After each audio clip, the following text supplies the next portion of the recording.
নমস্কাৰ আৰু কুমৰিক সুধো মোৰ ৰণনীতি ভিডিঅ'লৈ সকলোকে স্বাগতম জনাইছোঁ আৰু সকলোকে সুপ্ৰভাত জনাইছোঁ।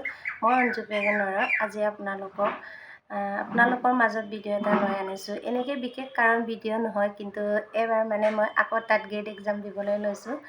আৰু যোৱাকালি এডমিটটো আনিছিলোঁ, ৰাতি হ'ল 8টামান বাজিলে। সেইটো কাৰণে ৰাতি চাব নাপালোঁ এডমিটটো কোনটো কলেজত পৰিছে বা কোনটো জেগাত পৰিছে। সেইটো কাৰণে এতিয়া চাম বুলি ভাবিছোঁ।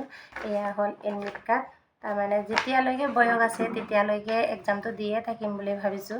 আৰু সকলোৱে আশীৰ্বাদ কৰিব।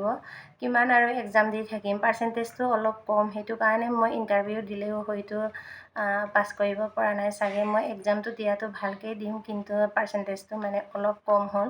কিয়নো আমাৰ যেতিয়া পৰীক্ষা বা যিকোনো পঢ়া শুনা, যেতিয়া আমাৰ দিনত পঢ়া শুনা আমি কৰিছিলোঁ, তেতিয়া টিউশ্যন বোলা বস্তুটো নাছিলে, বা মা দেউতাহঁতেও নকয় যে তোমালোকে টিউশ্যন কৰিবা, তুমি কোনটো ছাবজেক্ট জনা নাই বা টিউশ্যন কৰিবলৈ তুমি কোনটো টিউশ্যন কৰিবা, এনেকৈ আমাক মা দেউতাসকলে নুসুধিলে।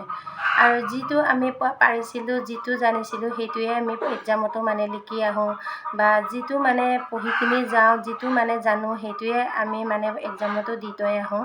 আৰু এয়া হ'ল এডমিট। এতিয়া কোনটো জেগাত পৰিছে মই চাই ল'ম। মুৰকং চেলেক্ট কলেজত পৰিছোঁ মই। তাত গেট এক্সাম দিব ওলাইছোঁ। মুৰকং চেলেক্ট কলেজ, লক্ষী নেপালী জনাই তাত পৰিছোঁ। আৰু তাতে মোৰ বাইদেউ ছোৱালীজনীও বিয়া সোমাইছে, তাতে যাম। আৰু এক্সামটো ভালকৈ দিব পৰাকৈ আপোনালোকে সকলোৱে আশীৰ্বাদ কৰিব। ধন্যবাদ। আজিলৈ আহোঁ। Bye bye.